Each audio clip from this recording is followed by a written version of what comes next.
आज जो हम डिस्कस कर रहे हैं क्वेश्चन, ये इलेक्ट्रॉनिक्स बॉयज़ की स्टूडेंट ने पूछा था और ये बहुत ही इम्पॉर्टेंट है एग्जाम के पॉइंट ऑफ व्यू से भी। आज ये मैं बताऊंगी इसका सोल्यूशन कैसे करते हैं क्वेश्चन का। हमारे पास प्रॉब्लम है ये, तो सबसे पहले जो आप लिखोगे वो आप इसे डिनोट कर देना। सोल्यूशन आप बता रही हूँ मैं आपको। Let D denotes d over dx. So the given equation is written as d square y plus 4y equal to tan 2x. It is also written as d square plus 4y equal to tan 2x. Now this is a differential equation with constant coefficient, linear differential equation with constant coefficient. So its solution is complementary function plus particular integral. First find out the complementary function. For this, its auxiliary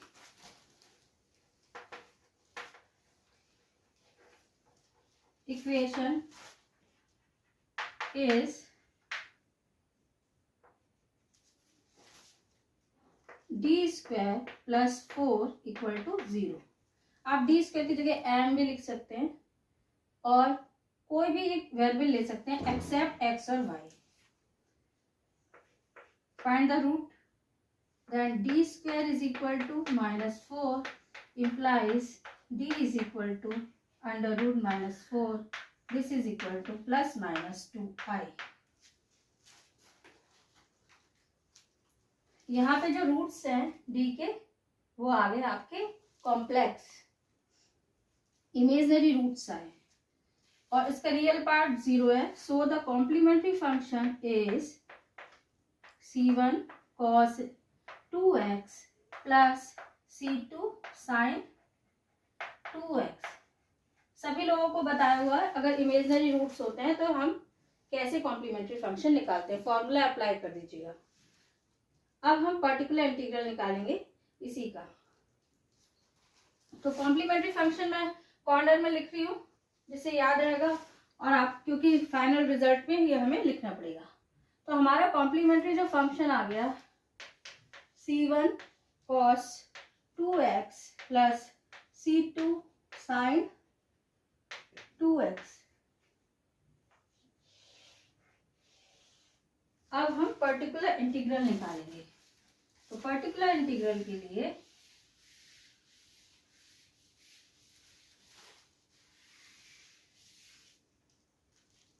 आपका P I जो होगा, यहां से कर देते हैं, p i is equal to 1 upon D square plus 4 tan 2x. और जब हमने रूट निकाले थे d के तो कॉम्प्लेक्स आए थे प्लस माइनस 2i. तो इसे जो है प्रोडक्ट ऑफ टू फैक्टर्स में लिख लेते हैं, यानी कि d माइनस 2i और d plus 2i tan 2x. अब जो ये टर्म है ये वाली, इसका पार्शियल फ्रैक्शन करेंगे और इसको लिख सकते हैं हम, वो आपको आता है पार्शियल फ्रैक्शन करने, d minus 2i 1 upon d minus 2i plus दो मेथड है इसको पार्शियल फ्रैक्शन करने के, कि पहले d माइनस 2i लिख दिया और यहाँ पे लिख दिया d प्लस 2i. अगर आप इसे देखोगे वैसे ही सिंपली देखोगे तो यहाँ पे जो ऊपर टर्म आएगी d प्लस 2i है और माइनस d प्लस 2i है, तो 4i ऊपर बचेगा. तो ये 1 अपॉन 4i से हमने डिवाइड कर दिया और पार्शियल फ्रैक्शन आपको पहले सिखाया हुआ है, उसको यूज करके आप पार्शियल फ्रैक्शन कर लीजिएगा. तो जो ये टर्म है वो पूरी इतनी है tan 2x. 1 upon 4i common है, ऐसे लिख लिया. अब tan x को डिस्ट्रीब्यूट कर दीजिए इस पर, 1/d minus 2i tan 2x minus 1/d plus 2i tan 2x। अब हमने जितने भी फॉर्मूले पढ़े हैं पर्टिकुलर इंटीग्रल के, उसमें कहीं भी tan 2x नहीं आता है, तो हम इसमें बेसिक फॉर्मूला लगाएंगे और कोई फॉर्मूला नहीं लगा सकते। तो फॉर्मूला जो लगाएंगे वो है, मैं फॉर्मूला पहले लिख रही हूँ, वो आप साइड में लिखना है, यहाँ ब्लैक बोर्ड पे जगह नहीं है। फॉर्मूला आपको रिकॉल करा देती हूँ मैं, d minus m q where q is any function of x equal to e rest power mx integration e rest power minus mx q dx। ये वाला जो फॉर्मूला है ये आपको अप्लाई करना है इस वाले में। तो अब मैं ऊपर तरफ कर रही हूँ, इसके बाद तो जो आपका पी आई होगा वो आ गया 1/4i integration e raise to power mx, यहाँ पे m क्या है माइनस, m क्या है माइनस नहीं आएगा, यहाँ पे क्या आएगा 2i, m is 2i, e raise to power 2i x, m x है तो m 2i है, ये m है आपका, integration e rest power minus 2i x tan 2x dx। First term आ गई आपकी, और सेकंड टर्म, अब इस सेकंड टर्म में भी 4i जो है मैं मल्टीप्लाई कर रही हूं, minus 1/4i e rest power minus 2i x e rest power 2i x tan x dx। ये आपके पास पी आई है। अब हम जो फॉर्मूले यूज करेंगे वो मैं आपको बता रही हूँ, पहले फॉर्मूले देख लीजिए फिर यूज करेंगे डायरेक्ट, क्योंकि इसमें 2-3 फॉर्मूले लग सकते हैं। फर्स्ट फॉर्मूला या कॉर्नर में लिख रही हूँ, देख लो, e की power i theta is equal to cos theta plus i sine theta. दूसरा e की power minus i theta equal to cos theta minus i sine theta. Okay, तो जहां पे यहाँ पे फॉर्मूला हमें अप्लाई करनी है। एक और फॉर्मूला लगेगा, अभी हम इसे लिखे रहने देते हैं, इन्हीं से जो है वो आया, उसका कॉन्सिक्वेंस है इन दोनों फॉर्मूले का, 2 फॉर्मूले हैं वो हम बाद में यूज करेंगे। तो हमने अप्लाई कर दिया, यहाँ से पी आई आ गया आपका 1/4i e rest power 2i x integration, और यहां से आ गया cos 2, देखो यहाँ थीटा की जगह है माइनस 2ix, अगर थीटा देखेंगे, और अगर इस वाले फॉर्मूले से कंपेयर करेंगे तो थीटा क्या है 2x, ठीक है, थीटा यहाँ पे 2x है, तो e रेस्ट पावर 2ix, ये माइनस वाला फॉर्मूला, ये वाला लगेगा माइनस वाला, तो cos 2x minus i sine 2x tan 2x dx। ये फर्स्ट टर्म आई यहाँ से पूरी। अब सेकंड टर्म भी यहीं लिख लेती हूँ, minus 1/4i e rest power minus 2ix integration bracket, अब ये पॉजिटिव वाला है तो e की पावर i थीटा, ऊपर वाला फॉर्मूला है cos theta plus i sine theta, cos 2x plus i sine 2x tan 2x dx। This is equal to 1 upon first term लिखी 4i e rest power 2ix। अब tan theta को हम क्या लिख सकते हैं, साइन tan 2x को sign 2x upon cos 2x। तो ये वैल्यू यहाँ रख देंगे। तो रिड्यूस होकर जैसे क्या आएगा आपका इंटीग्रेशन ब्रैकेट में cos से cos 2x से cos 2x ही कैंसिल हो जाएगा, साइन 2x बचेगा, साइन 2x माइनस आई, और यहाँ पे ये मल्टीप्लाई हो जाएगा, साइन स्क्वायर 2x होगा, sign square 2x upon cos 2x dx। तो ये पूरी जो टर्म है ये रिड्यूस होकर ये बन गई ब्रैकेट के अंदर जो है। ऐसे हम सेम प्रोसेस करेंगे, इसे भी tan 2x को sin 2x upon cos 2x के फॉर्म में लिख लेंगे और नीचे एक और टर्म लिख देंगे minus 1 upon 4i e rest power minus 2ix integration. और इन दोनों में डिफरेंस क्या है, अगर आप ध्यान से देखेंगे तो सिर्फ प्लस माइनस का है। तो आंख बंद करके ये टर्म लिख दो, एक तो सॉल्व कर लिए, बस माइनस की जगह क्या लिख देंगे plus, sine 2x plus i sine square 2x upon cos 2x dx। अब जो मैं बताने जा रही हूँ वो आपकी जो बुक है उससे थोड़ा डिफरेंट है, लेकिन इजी हो जाता है कैलकुलेशन उससे। अब आप इसे मतलब पॉज करके कॉपी में करते जाइएगा तो आपको समझ में आ जाएगा। अब इस टर्म को मैं ऊपर लिख रही हूं,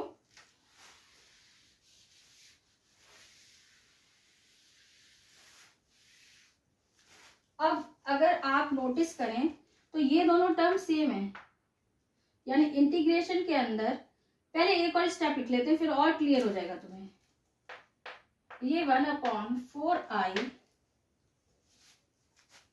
e rest power 2ix integration sine 2x dx।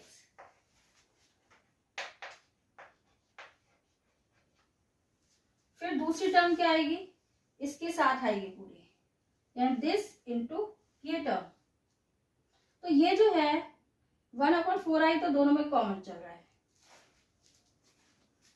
तो ये लिख लेते हैं पहले, माइनस i से i कैंसिल हो जाएगा तो 1 अपॉन 4 e रेस्ट पावर ये आएगा 2ix, और इंटीग्रेशन में ये वाली टर्म आ गई sign square 2x cos 2x dx।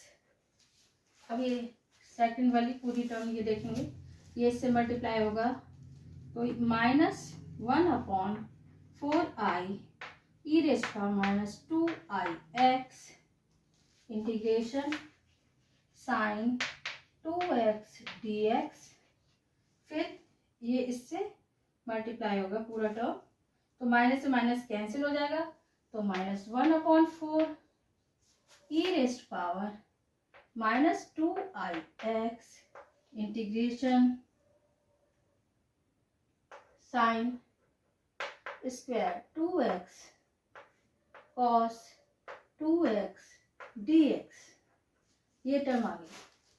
तो आप अगर ऊपर नीचे ही लिखा है तो बिल्कुल क्लियर हो रहा है, देखो ये दोनों कॉमन टर्म है, तो इन दोनों में से ये कॉमन है, कॉमन ले लेते हैं, तो जो हमारे पास बचेगा इससे कैलकुलेशन इजी हो जाती है और कुछ नहीं।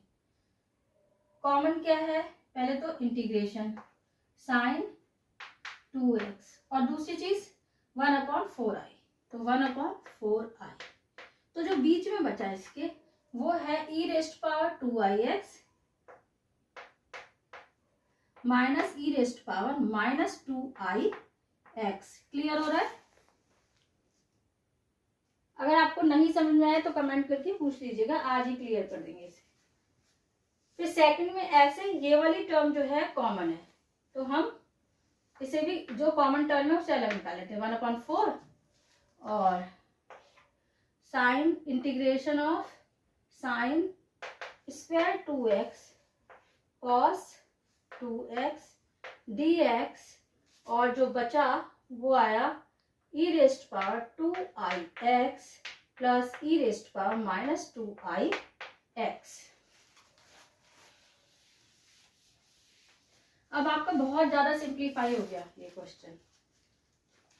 देखते हैं कैसे करेंगे। 1/4i, देखो ये माइनस में है तो फॉर्मूला क्या है, e की पावर आई थीटा माइनस e की पावर माइनस आई थीटा। तो अगर हम इसे माइनस करेंगे e की पावर आई थीटा माइनस e की पावर माइनस आई थीटा, तो आप अगर माइनस करेंगे तो माइनस करने पे ये कैंसिल हो जाएगा और ये ऐड हो जाएगा, तो जो आएगा 2i साइन थीटा आएगा। तो एक फॉर्मूला इन दोनों से ही निकला है। तो ये वैल्यू देखो इसके जैसी है, थीटा की जगह क्या है 2x, थीटा यहाँ पे क्या है 2x, तो बस फॉर्मूला अप्लाई कर दिया, इसकी वैल्यू आ गई 2i साइन 2x। इंटीग्रेशन यहाँ पे dx लगा लेना। साइन 2x का इंटीग्रेशन क्या होता है, minus of cos 2x divided by 2 minus 1/4। ऐसे जब हम ऐड करते हैं e रेस्ट पावर इन दोनों को i theta plus e rest power minus i theta, तो आता है आपका 2 cos 2x। तो इसकी जगह हम लिख देंगे 2 cos 2x, 2 cos 2x और इंटीग्रेशन।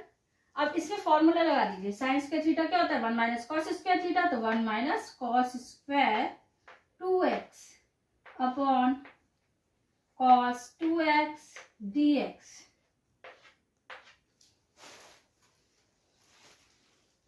आई से आई कैंसिल हो गया, इस 2 से ये 2 कैंसिल हो गया, तो आपके पास बचा 1/4 विद माइनस साइन, तो माइनस आगे sine 2x cos 2x minus ये यहाँ से देखो ये इससे ये 2 कैंसिल हो जाएगा, तो 1/2 cos 2x। अब इसको देखते हैं ब्रैकेट के अंदर, बहुत सिंपल है ये, डिवाइड कर दीजिए 1/cos 2x को लिख सकते हैं sec 2x minus cos square 2x upon cos 2x, cos 2x आ जाएगा dx। फॉर्मूले आप कॉपी में लिख लीजिएगा और मैं इसे रब कर रही हूँ, अब इसका नीड नहीं है।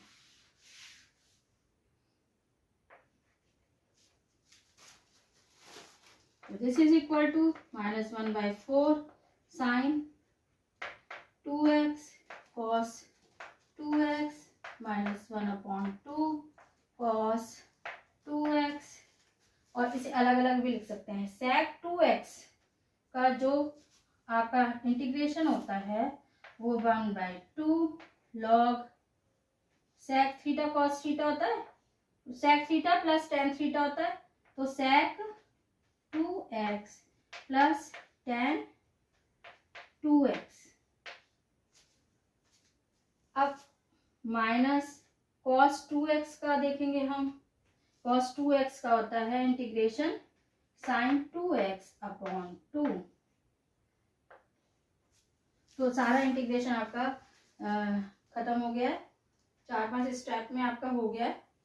अब फाइनल लिखते हैं।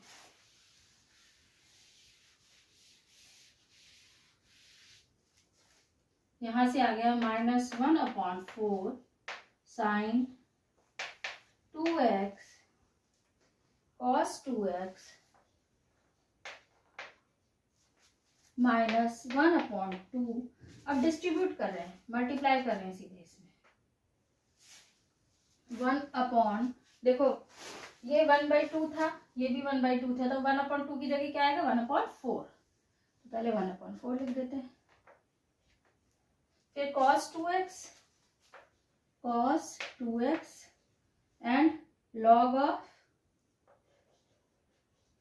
sec 2x plus tan 2x।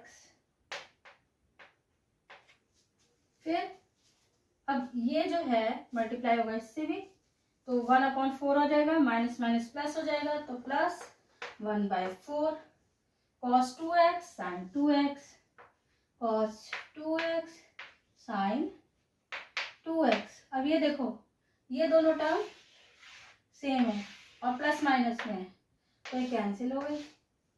आपके पास बचा -1/4 cos 2x log of sec 2x plus tan 2x।